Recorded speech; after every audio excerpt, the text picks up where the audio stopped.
Qual é o seu compromisso? O que move você a ser crente?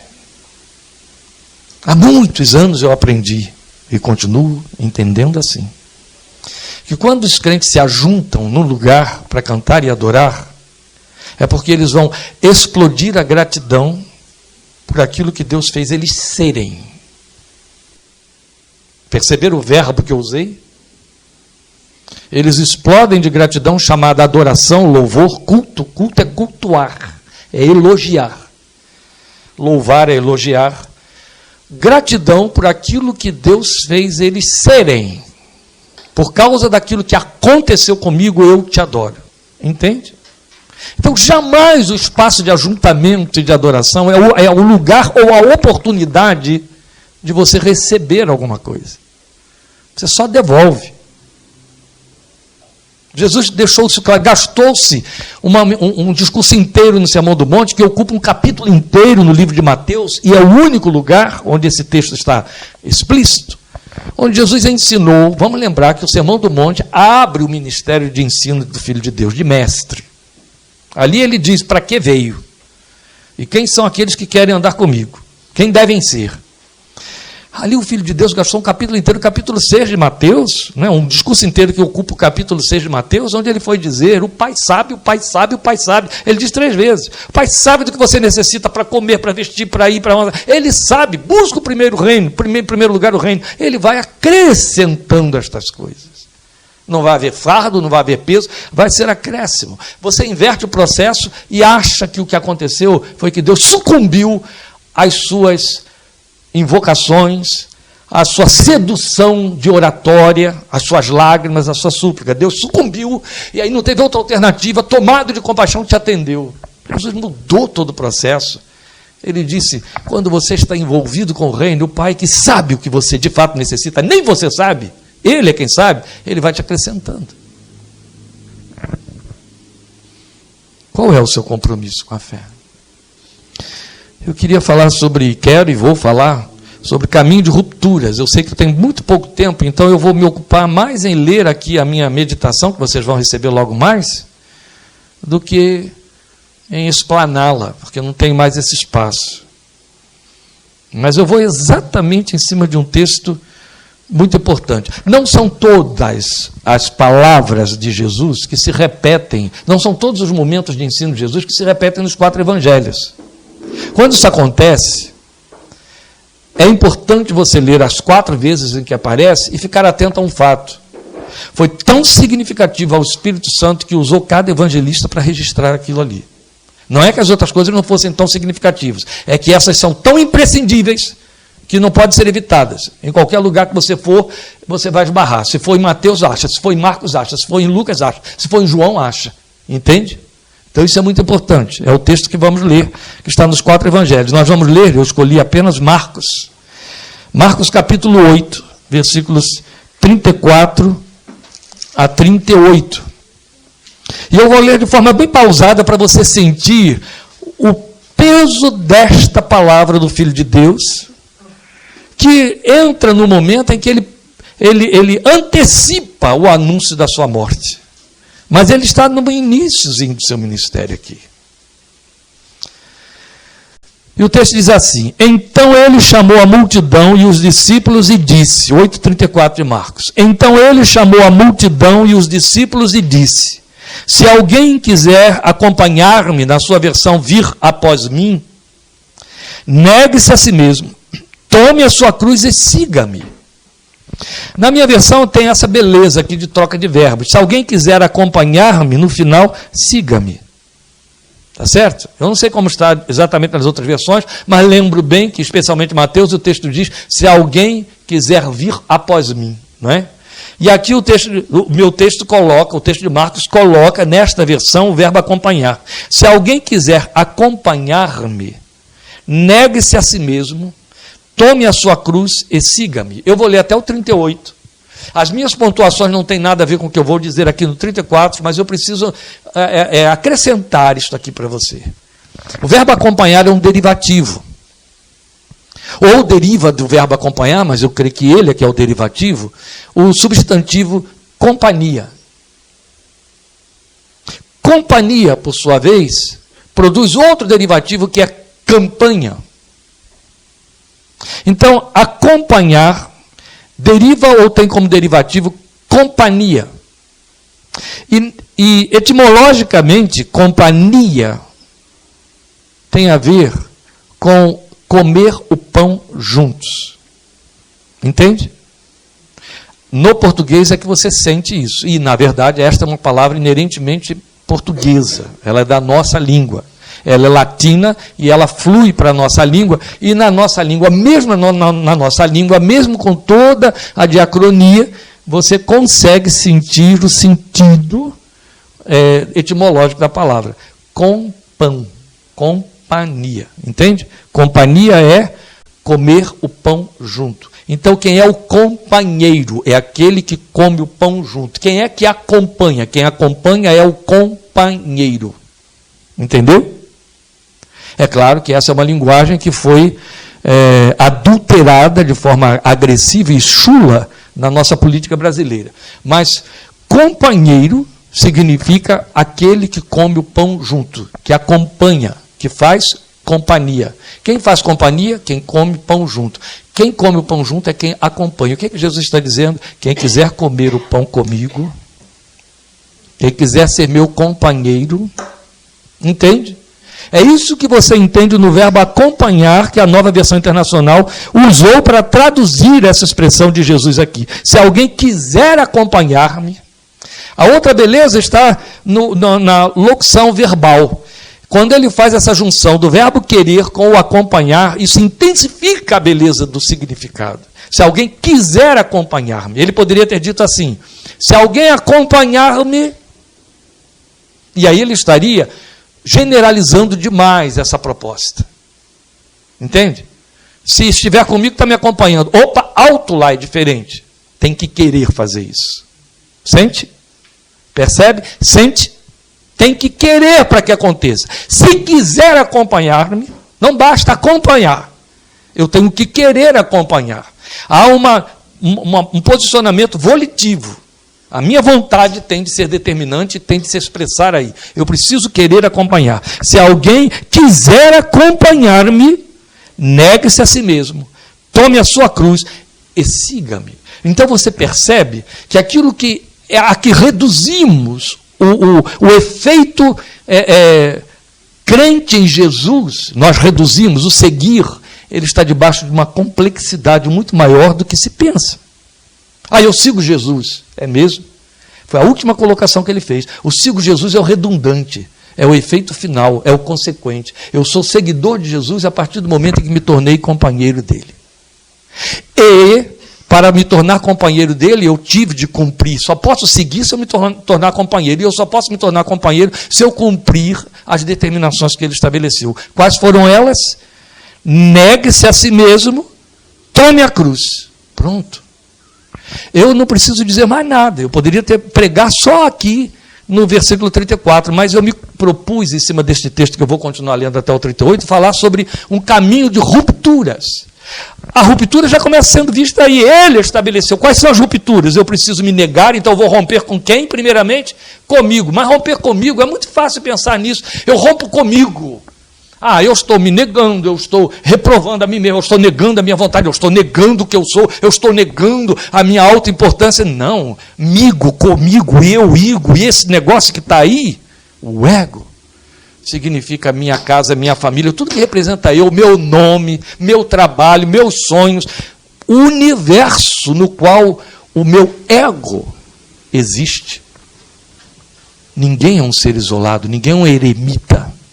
Seria muito fácil seguir a Jesus sendo eremita.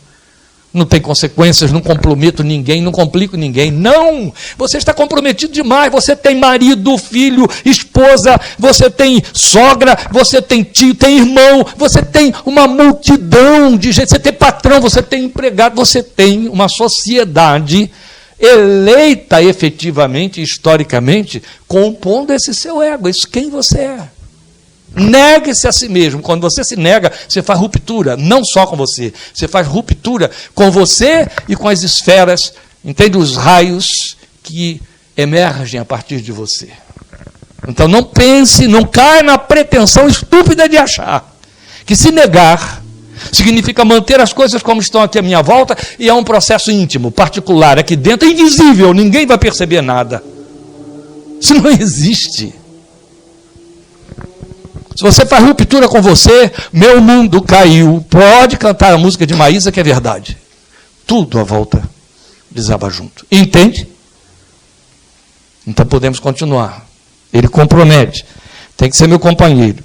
Aí vai poder me seguir. Mas para ser meu companheiro, negue-se a si mesmo e tome a cruz. Não vou falar sobre tomar a cruz. Eu vou continuar a ler o meu texto. 35. Pois quem quiser salvar a sua vida, a perderá. Ele está explicando em que redunda a ruptura de negar a si mesmo. Quem quiser salvar a sua vida, a perderá. Mas quem perder a sua vida por minha causa e pelo Evangelho, a salvará. Aqui você tem uma expressão que você não vai encontrar em Mateus, em Lucas, é o acréscimo que Marcos faz. Quem quiser perder a sua vida por minha causa e pelo Evangelho. Porque Jesus está mostrando que causa e Evangelho são uma coisa só. Entende? Pela minha causa e pelo Evangelho. Se eu for a causa da perda da sua vida, você estará perdendo essa vida por causa do Evangelho também. Eu e o Evangelho estamos imbricados. É isso que ele está dizendo. Pois que adianta o homem ganhar o mundo inteiro e perder a sua alma? Ou, o que o homem poderia dar em troca de sua alma? Se alguém se envergonhar de mim e das minhas palavras nesta geração adúltera e pecadora, o Filho do Homem se envergonhará dele quando vier na glória de seu Pai com os santos anjos. Como eu já me dilatei muito, parando aqui no versículo 34, e acho que com isso ganhamos o sentido do texto, eu vou falar sobre esse caminho de rupturas, me ocupando um pouco mais da reflexão já, da meditação já posta aqui, porque eu tenho que ganhar tempo. Veja, essa palavra é desafiadora. A palavra desafiadora do Filho de Deus, eu acho que já provei isso agora, não é isso? E quem é ele? Autor da fé. Ela é tão solene e está tão comprometida com o tudo que a obra de Deus e o Evangelho significam, que é registrada pelos 4 evangelhos, ainda com detalhes mais especiais em João 12, onde no versículo 34, dentro desta mesma palavra, o Filho de Deus diz assim: se o grão de trigo caindo na terra não morrer, fica ele só, mas se morrer, dá muito fruto. Só João registra isso. Nem Mateus, nem Lucas, nem Marcos registraram que Jesus fez esta alegoria aí, acrescentou essa alegoria sobre o grão de trigo caindo na terra, que tem de cair na terra e morrer, porque se ele não morrer, ele é o grão pelo grão. Ele é uma comidinha de um passarinho. Mas se ele morrer, ele vai dar muito fruto, que ele vai germinar. Ó, perdeu a vida e a achou. Essa palavra, ela é desafiadora. Ao mesmo tempo que ela é desafiadora, ela é explícita. Por isso que nós tivemos necessidade aqui de fazer uma leitura nas entrelinhas do versículo 34, para que ela possa ser compreendida. O nosso perigo, meus queridos, de ler a Bíblia nos satisfazendo com a versação dela é muito grande, porque isso leva para a superficialidade da letra, e a própria Bíblia se adianta para advertir que a letra mata. Você precisa ir para o espírito da revelação, que está dentro da expressão registrada. E aí, ela é desafiadora, por isso mesmo ela é explícita, ela é admoestativa, ela faz advertência, e ela é apelativa. Começa pela expressão, se alguém quiser acompanhar. Ela é apelativa. Há um apelo embutido aí. Então Jesus já pronunciou no exato momento em que pontuou que havia vindo ao mundo para morrer uma morte vicária. Os que estavam à sua volta não entenderam isso. Chegou um momento em que ele disse, este momento, só João diz que este é o momento em que os gregos aparecem dizendo, queremos ver a Jesus. E ele diz, agora é a hora em que o Filho do Homem há de ser glorificado. Aí uma voz vem do céu e fala, Pai, glorifica-me nesta hora. Aí vem uma voz do céu e diz, eu já o tenho glorificado, já te tenho glorificado. Só João registra isso, é tudo nesse momento aqui. Entende? Neste mesmo momento. Então João nos faz os acréscimos que aos outros não interessou registrar. E é no momento em que os gregos chegam para dizer isso, era a hora de Jesus então se ufanar, né, se encher.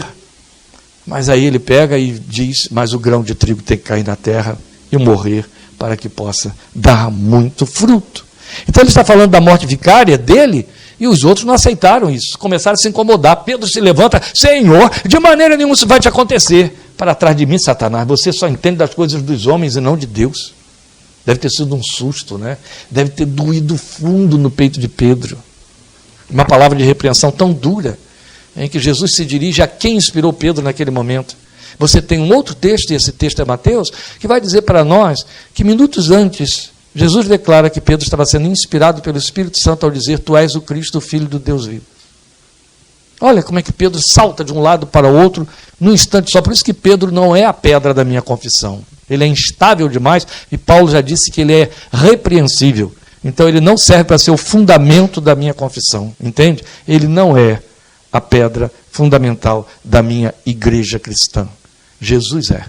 Pedro não é. Para mim não serve. Primeiro que Pedro é homem, e segundo a Bíblia mostra que tipo de homem. Prefiro Jesus, e o próprio Jesus disse que ele é que é esta pedra, não Pedro. Então, meus queridos, e o Pedro disse que Jesus é que é a pedra. Não é interessante? Vocês entenderam? Temos outros que vieram. Ah, sim, pronto.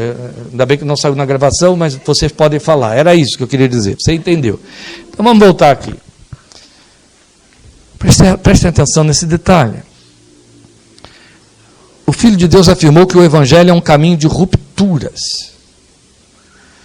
Ele repreendeu Pedro porque Pedro tentou desviar o significado dessa palavra. Senhor, essas coisas não vão te acontecer de maneira nenhuma. É como se ele dissesse: eu estou aqui para assegurar que não vai acontecer, eu vou ser a tua defesa. Ele manteve essa pretensão até o fim. Vocês lembram que lá na hora que foram prender Jesus, ele era o único que estava armado? Ele tinha uma espada na mão. Ninguém sabe onde ele metia aquela espada o tempo todo. Não é? Mas Jesus sabia, tanto que falou: basta uma. Só você que vai fazer a encenação que eu quero. E foi. Bem, o Filho de Deus então mostrou que há rupturas e renúncias. E ruptura e renúncia para ser cristão é a contramão de tudo que os líderes religiosos oferecem àqueles a quem buscam atrair como adeptos, a quem impingem o engano de que podem fazer barganhas com Deus. Por isso é que domingo, foi domingo? O outro, né? Claro, domingo passado estávamos em Itamaraty de Minas. Mas no domingo anterior, eu estava aqui lembrando a vocês um cântico congregacional. Lhe peço que me aceite, que galardão terei, dores, lutas e trabalhos te darei. Pergunte se tem algum crente congregacional cantando este hino no ano da graça de 2019. Nem no 2018, nem 2000, nem 1990. De vez em quando eu esbarro com pessoas vestindo uma camiseta, esbarro ainda, especialmente jovens, uma camiseta com os dizeres assim na frente: é fácil ter Jesus no peito, difícil é levá-lo no coração. É fácil levar Jesus no peito, difícil é levar Jesus no coração. De vez em quando eu encontro isso aí. Agora, se por ter Jesus no coração nós devemos entender a experiência de uma nova vivência confessional, quer dizer, tipo ser evangélico, então nem de longe é difícil. Não há nada mais fácil hoje do que ser evangélico. Basta você segurar uma Bíblia, botar um versículo bíblico na sua porta, e as pessoas já estão dizendo que você é evangélico. Ou, mais ainda, entre e assista um culto em algum lugar, e deixe alguém jogar água em cima de você, que ficou perfeito. Então, nada é mais fácil hoje, nesta geração em que virou dá glamour. Você faz marcha para Jesus na rua, dá status, não é? Chegar assim na frente da televisão e dizer: não, agora eu sou evangélica, eu descobri que nasci do útero de Deus e tal, e sou apóstola, e por aí vai. É muito fácil. É fácil ser evangélico e continuar sendo popstar. É fácil ser evangélico e virar presidente da Câmara dos Vereadores, dos deputados em Brasília. É evidente que eu estou me referindo a Eduardo Cunha. É fácil ser evangélico. Então, se ter Jesus no coração é ser evangélico, não é difícil, como as camisetas dizem. É mais fácil ainda do que levar Jesus no peito. Porque tem certas pessoas que não levam nem a Bíblia na mão, vai pendurar uma coisinha aqui que vai estar mostrando aí que não dá, né? Não, eu prefiro um diamantezinho, uma esmeralda ou qualquer outra coisa, ou então, se eu botar um Jesus ali, ele vai ser de rubi. Por aí. Mas se por ter Jesus no coração, nós devemos entender, nascer de novo e viver como quem é soprado pelo Espírito, aquilo que Jesus falou, que eu quero falar em João 3, de 5 a 8, aí é difícil. É muito difícil. Só não é impossível, mas difícil é. Mas também não é pouco surpreendente, de jeito nenhum. Então é desse segui-lo, com esse comprometimento, que ele anunciou, e não quem interpreta o que Jesus disse. Foi o discurso dele, líquido e certo, saído ali no meio daquele povo, e que os evangelhos todos repetiram. É disso que ele fala, desse seguir com rupturas. Você vai ter, então, esse texto repetido em Mateus 16, em Lucas 9, em João 12. Né? Aqui é que nós vamos ter a alegoria sobre o trigo. Agora, eu disse que esta é uma mensagem desafiadora, esta que lemos aqui. Se alguém quiser acompanhar-me. Ela é desafiadora. Eu encerro isso aqui dizendo que ele faz um apelo. Mas se você só ouvir o apelo, você vai ficar como quem responde a Mateus 11:30.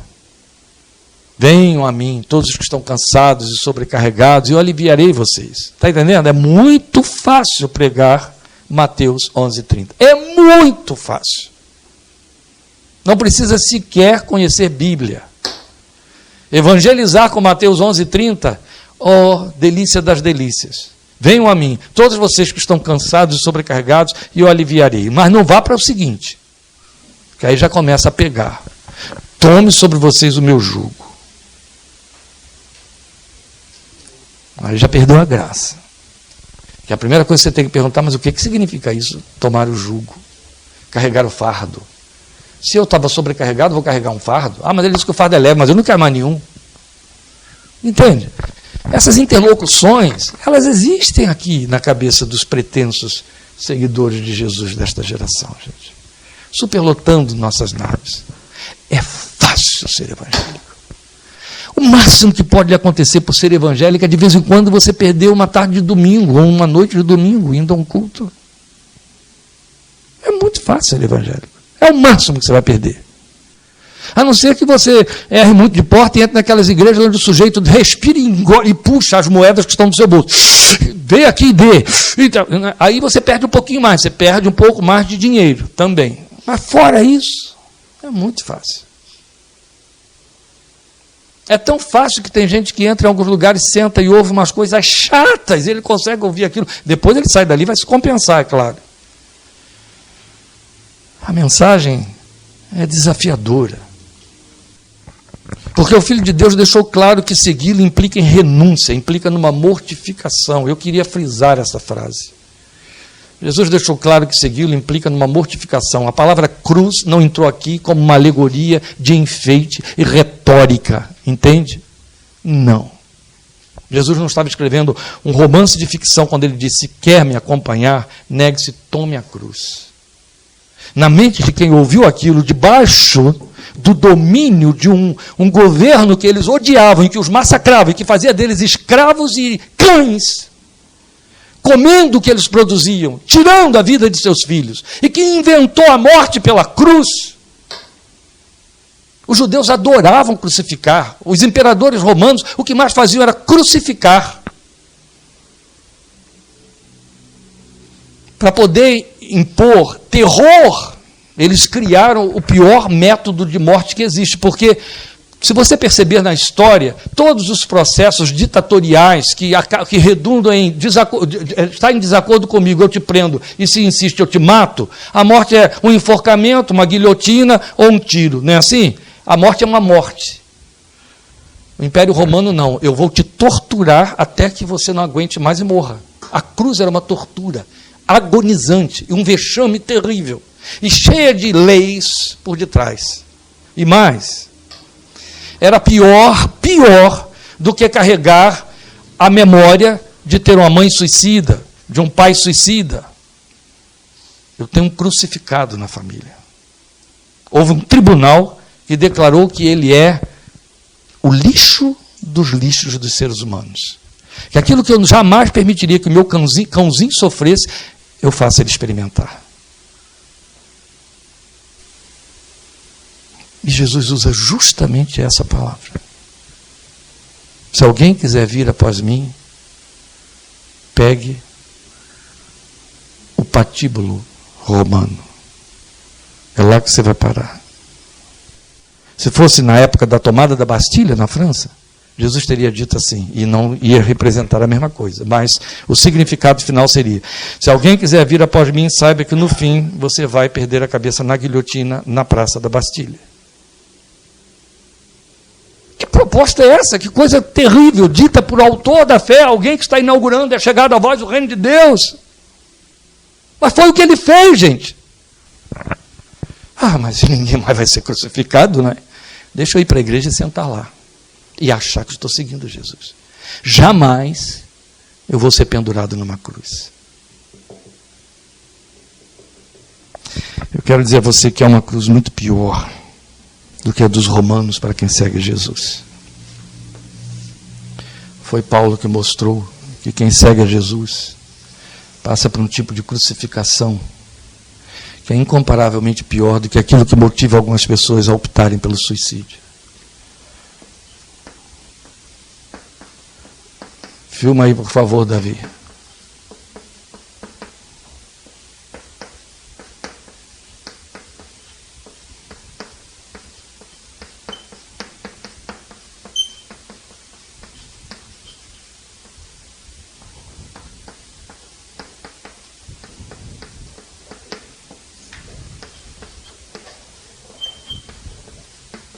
Não há crucificação pior do que essa. Porque carregar a cruz dos romanos significa ser assassinado de forma cruel por uma soldadesca vil. E eu sou vítima. Entende? Mas aqui o crucificador é você.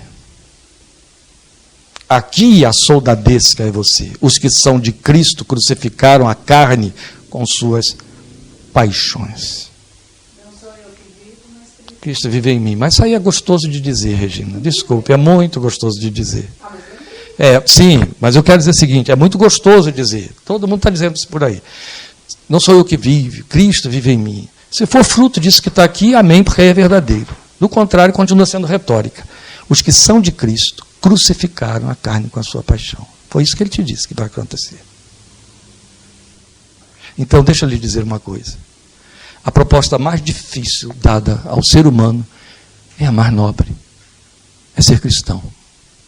É ser seguidor, companheiro daquele que vai para a cruz. Qual é o seu destino seguindo a Jesus? Este tipo de crucificação. Não há romano, não há lei, e nenhuma autoridade mais vai deixar alguém te pendurar com cravos numa cruz. Mas a Bíblia diz que você vai se levar para lá. Entende? É desafiador ou não é? Claro que é. Não é para ninguém brincar de fé evangélica, gente. Não é, não. Não é, não. Eu tenho visto e ouvido tanta coisa baixa, chula, idiota, de pessoas que estão brincando com expressões bíblicas para tentar me dizer que pode viver da maneira como está vivendo, porque é divertido.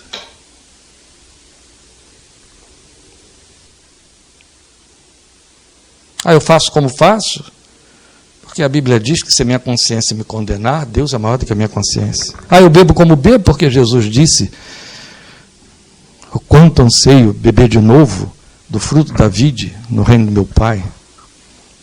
Jesus não disse de novo, Jesus disse beber do fruto novo no reino do meu Pai. É desafiador, gente. Ser crente não é fácil, não.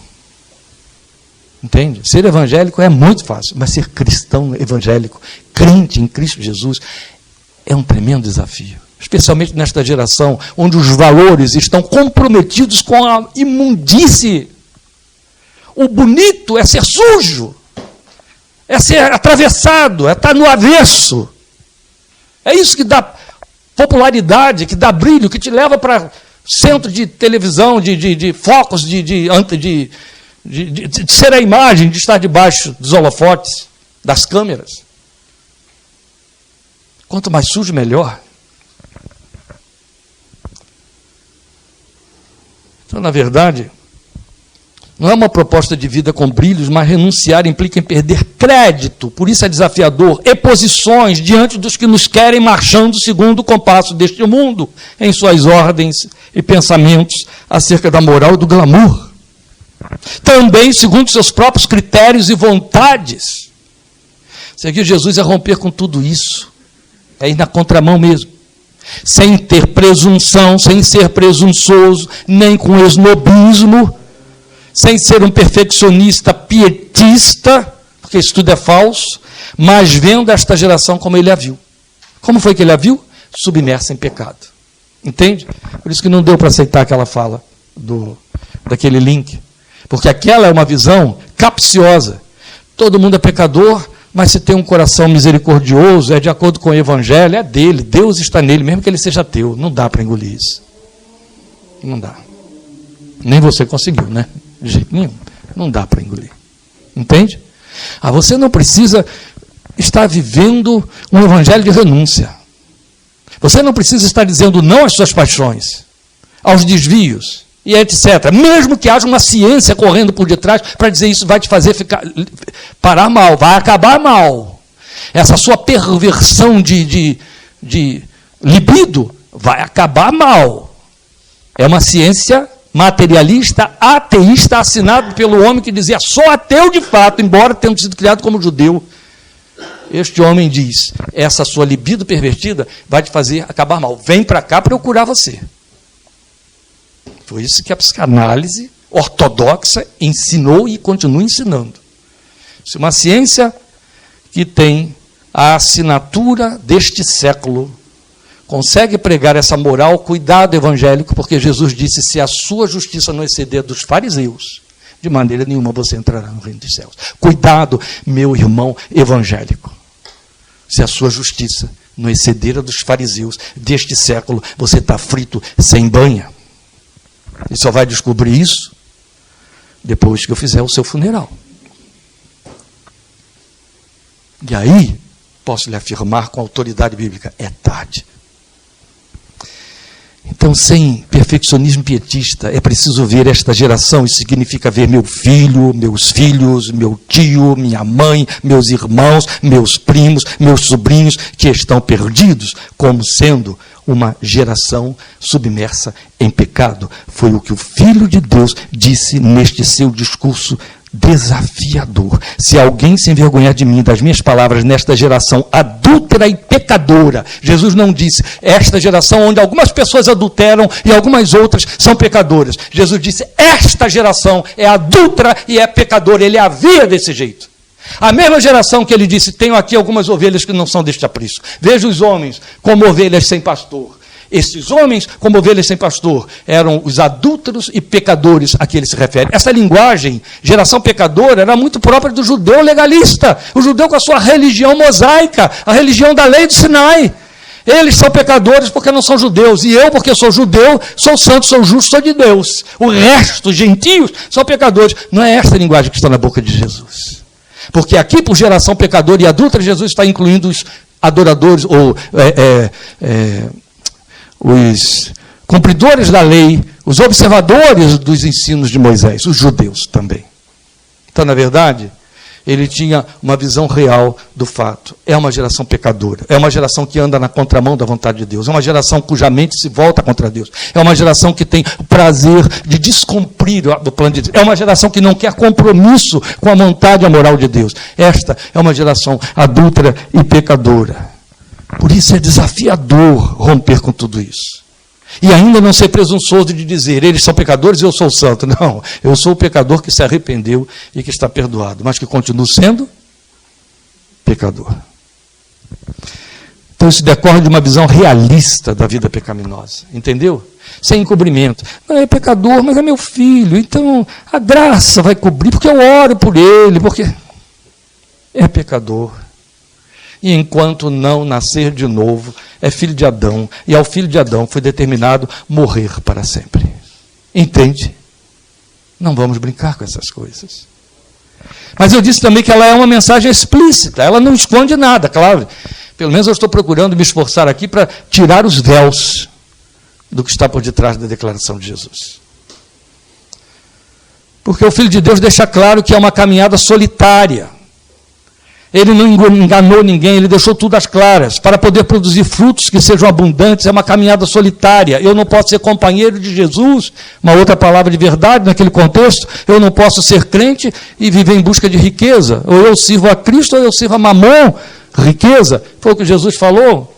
Ninguém pode servir a dois senhores. É uma caminhada solitária. Não adianta eu tentar trazer Jesus para dentro do meu sonho de enriquecimento, do meu sonho de me dar bem nesta vida, que ele não tem esse compromisso. Eu não posso ser companheiro de Jesus e dos seus inimigos ao mesmo tempo.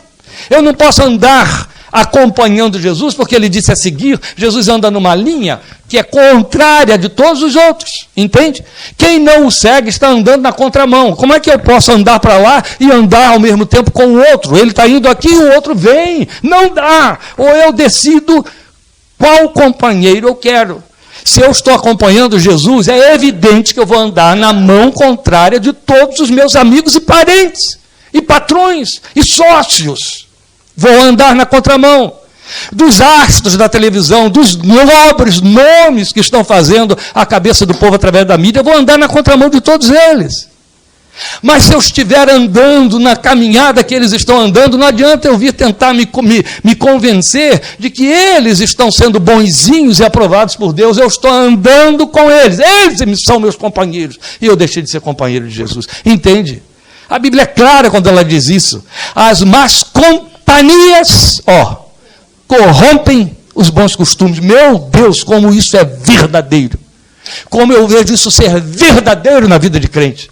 O cara se mete em companheiros e companheirismo no seu ambiente de trabalho, sociedades profissionais e etc. E se imundiça todo. Ele não entra lá como tolo para ganhar o tolo. Ele simplesmente adora comer as bolotas dos porcos. Ele se suja. Ele corrompe os seus bons costumes. Isso sai pela linguagem que fica chula, podre, comportamento reprovável. E tanta coisa que entristece o Espírito de Deus, que vai produzir, no mínimo, no Espírito de Deus, aquilo que Paulo nos advertiu em mais de uma palavra para que não aconteça. Apagar, entristecer, resistir ao Espírito que é santo. Não dá. Jesus deixou claro, ninguém pode servir a dois senhores. Ninguém. Mas quando eu digo que a mensagem é explícita, e eu disse que ela é explícita porque Jesus não deixou ninguém enganado, o que ele está mostrando é que não é possível segui-lo como quem faz programas, como quem pluga e despluga, do tipo assim, hoje eu estou envolvido, amanhã não dá, amanhã não vou querer. Senhor, essa viagem agora para esse lugar lá no fim de tudo, as cidades à volta, você perguntava onde fica, as pessoas que estavam ali diziam, não, eu conheço tal cidade, ali eu não sei, fica lá por perto, mas eu nunca fui lá, estava perto de fato, mas ninguém conhecia. Então nada, coitadinha da cidade era. Os obstáculos, os impedimentos foram tantos e de tal ordem, que a lógica diria assim, volta para casa, você não tem nada a fazer lá. Deus não quer que você vá lá. Olha quanta coisa que está atrapalhando. Quando a gente voltou, já tarde da noite, liguei dizendo, não vou mais, irmão, só amanhã de manhã. Vou chegar com atraso. Não cheguei antes deles começarem, graças a Deus. A gente estava no meio do nada, o GPS apagou, o combustível estava lá embaixo. A única coisa que estava cheia eram nossas bexigas. E a gente não sabia se tinha combustível para voltar para onde. Estão entendendo o que eu estou falando aqui? Voltar para onde? E onde é o onde? A essa altura, levantei a voz e disse, Deus eterno, só o Senhor pode nos tirar desse lugar, nos tira daqui. Aí, a gente vai em direção aos vários caminhos, um homem vem de moto, desaparece ali, ele fica assustada, né? No meio do nada, aquela hora da noite, você só tem poeira e vacas, e de repente o homem passa de moto, aí eu, então é por aqui, vou pela esquerda, e não vou reconhecendo nada. Ela não podia conhecer, porque quando estávamos indo, ela estava tentando acompanhar aquele GPS, ela não via nada, só eu que via, né? Na escuridão, o farol iluminando ali um pedaço de chão, eu ia vendo algumas coisas, e eu não estava identificando. Aí ela disse, então volta, e vamos passar pelo lugar por onde passou o homem de moto, de moto, pode ser lá. Fizemos essa volta e quando fomos eu comecei a identificar as cercas, os lugares. Daqui a pouco vi um casebre, eu falei, passamos por aqui. Aqui, se a gasolina der, chegaremos a algum lugar. Depois de muito tempo, a gente viu que estava no alto de uma serra e lá embaixo as luzes de uma cidade, que não sabíamos nem qual era. Tem luz lá, tem casa em algum lugar, a gente pede para dormir no curral, mas vamos lá. A essa altura eu não disse a ela o que eu queria fazer, mas eu já tinha decidido, durmo hoje aqui, não tem mais como.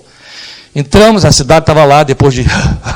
Chegamos na tal cidade, né, o carro já estava indo na força do vento, e aí eu perguntei a alguém, tem posto aqui?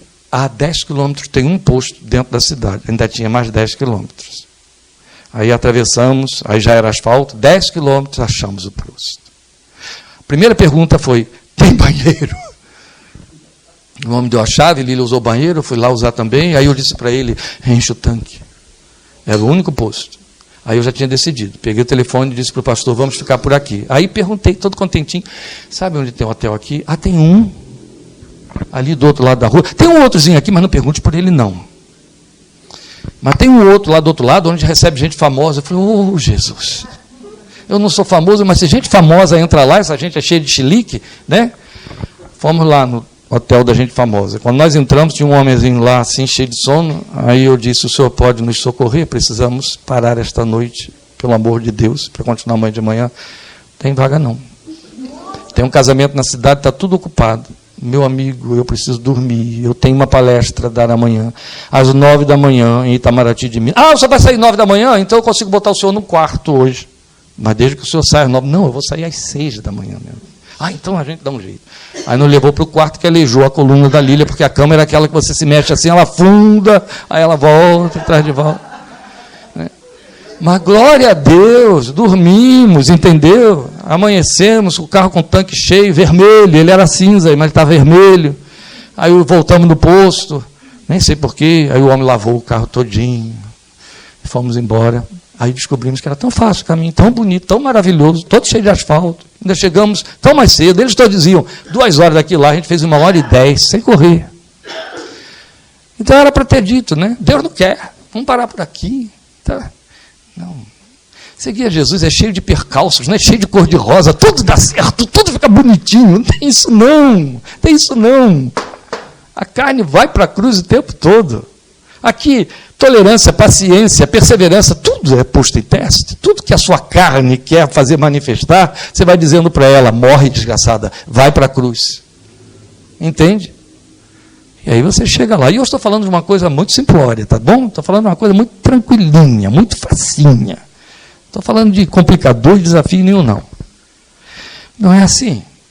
Ele afirmou que é caminho ao Calvário, não é um pódio. Seguir Jesus é romper com perspectivas de brilhos, é assumir compromisso de se descompromissar com os desvios. Mas a mensagem também é admoestativa. Porque ele adverte... Poxa, pastor, mas agora que você vai dizer que ela é admoestativa, isso tudo que a gente ouviu até agora era o quê? Né? É um pouquinho pior. Veja, ela é admoestativa, então ela adverte, porque ele adverte que a única via de viver é perdendo a vida. Vou até beber água.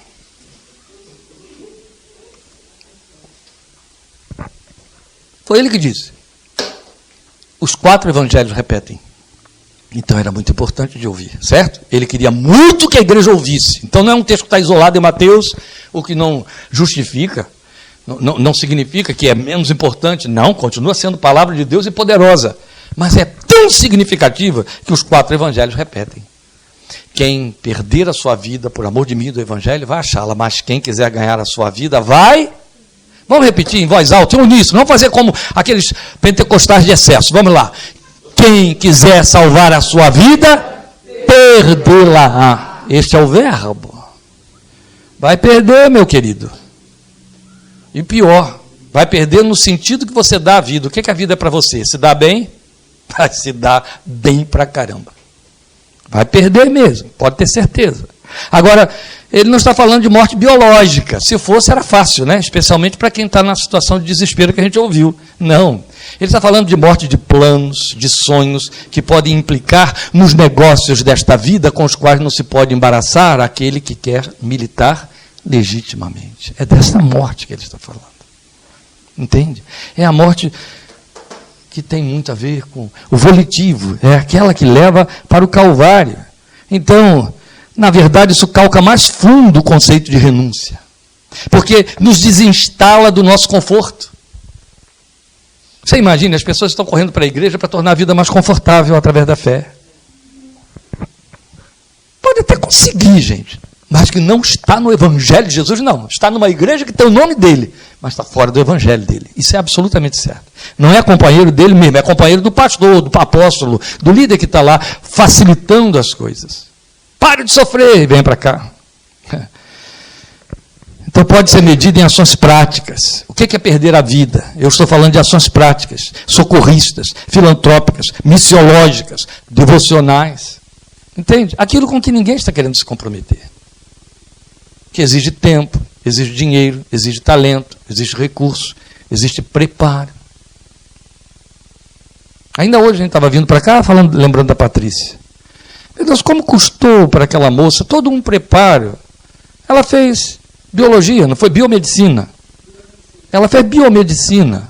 Quando ela fez biomedicina, a mamãe dela, os irmãos dela e etc., sonhavam com ela como uma biomédica, trabalhando no laboratório, trabalhando dentro do hospital, atendendo pessoas, socorrendo pessoas.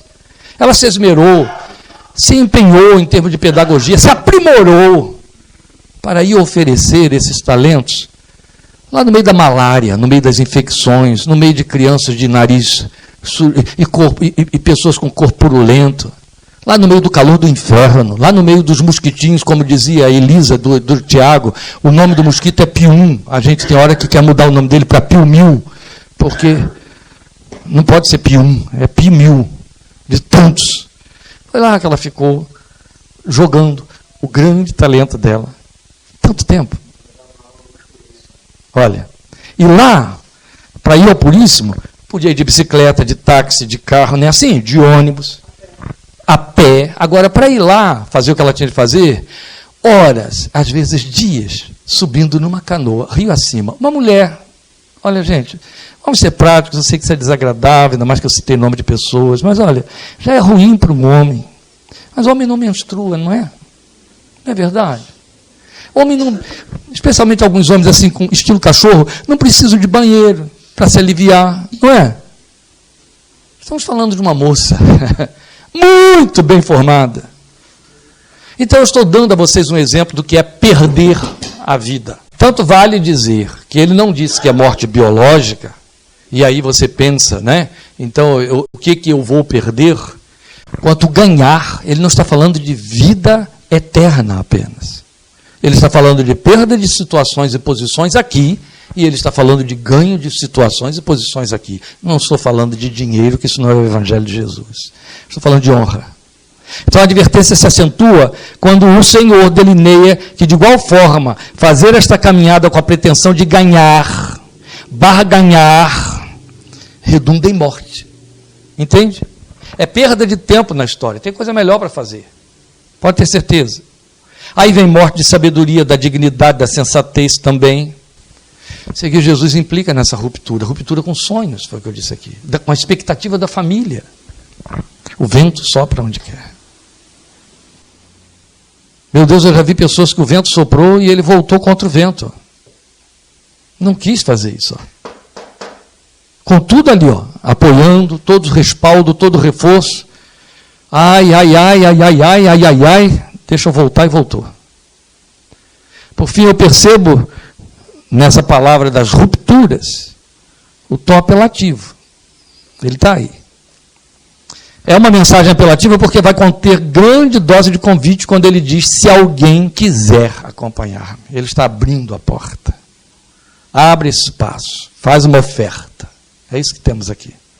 Então, ao mesmo tempo, ele está acentuando que é um convite, ao que ele encerra dizendo, a não sentir vergonha dele. Como a dizer, olha só, não se envergonhe de ser meu seguidor, apesar dos transtornos e possíveis embaraços que isso possa lhe acarretar. Então, no apelativo, é como se nós ouvíssemos dizer: eu te convido a morrer como eu, a não querer ganhar o mundo como eu não quis, a deixar a tua vida se perder em mim e para mim, porque é isso que está escrito. Nenhum de nós vive para si, nem morre para si. E quando Paulo diz nenhum de nós, ele não diz nenhuma pessoa. Ele está falando do seguidor de Jesus. Nenhum de nós. Você é seguidor de Jesus, então saiba, algo foi decretado sobre a sua história. Nenhum de nós vive para si, nem morre para si. Porque se vivemos, para o Senhor vivemos. E se morremos, morremos para o Senhor. Assim, quer vivamos, quer morramos, pertencemos ao Senhor. Segui-lo de verdade exige que façamos ruptura de todas as nossas amarras. Livres, podemos ser soprados pelo vento. Isso é muito diferente de ser arrastado por ventos de doutrina. Percebe que é um apelo? Ele não está dizendo, eu exijo que você me siga. Eu determino, ele apenas está dizendo, quer me seguir? Eu te convido a me seguir, mas explicitamente eu quero deixar claro para você que você vai morrer. E você precisa saber que é necessário que morra. Há uma cruz no seu caminho. E há uma renúncia a ser feita que se repete todos os dias. Não é renunciei à fé de meus pais. Meu Deus, é a isso que reduziram esta palavra, entende? Eu antes cria daquela maneira, eu não cria em nada. Eu antes servia daquela maneira, agora é desta maneira. Não, Jesus não falou disso não. Em hipótese alguma. Isso é muito fácil. Isso é muito simples. Pessoas mudam como bem entendem, a qualquer momento. Basta ter uma boa proposta, elas fazem mudanças radicais. Não é disso que estamos falando. Não pode ser alguma. Então, o que o Filho de Deus explicitamente deixou claro para você foi isso. Se quiser me seguir, tem uma cruz no seu caminho. E você tem que renunciar. E essas renúncias vão ser diárias, contínuas, constantes. Mas uma coisa é certa. Não vai viver para você, vai viver para mim. E se morrer, não vai morrer para você, vai morrer para mim. E aí, indo para a questão biológica. A morte é a coisa mais triste que espera pelo ser humano na vida. É a pior dor. Mas ela pode ser maravilhosa ou terrível em cima do que é pior. Quando você morre para o Senhor, é céu para mim. Mas quando você morre para si, é inferno.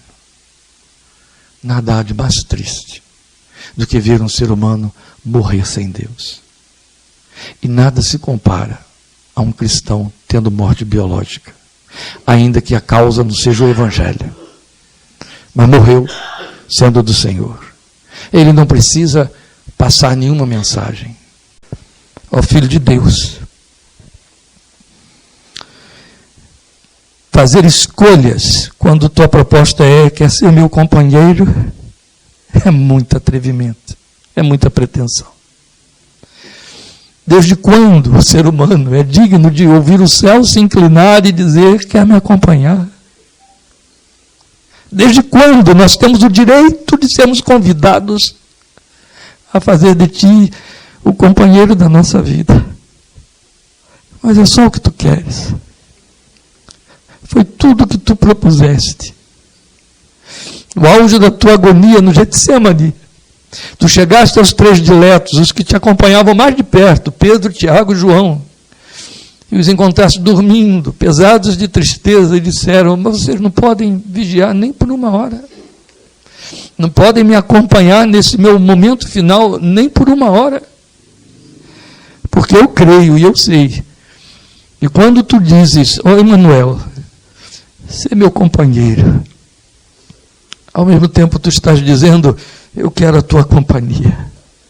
Quando todos querem outras companhias, as que a aplaudirão, porque no seu caminho haverá brilho, haverá êxtase. Tu queres aqueles que te acompanham em direção à cruz, mas tu disseste, mas quando você perder essa vida, você vai achá-la dentro de mim. Você vai ver que eu sou maravilhoso. Você vai ver que eu sou um companheiro que satisfaz, que preenche. Oh, glória ao teu nome. Oh, Filho de Deus, é com vergonha que a gente diz, sim, eu quero ser teu companheiro. Porque não é nem para responder, Senhor, é para dar um mergulho. Mas queremos usar as palavras da noiva em Cantares. Leva-me tu correrei após ti. Tu és nossa razão, tu és a inspiração, tu és a paixão, tu és o desejo, tu és a nossa sabedoria, tu és o nosso tesouro, a pedra mais preciosa escondida no campo, ó Filho de Deus.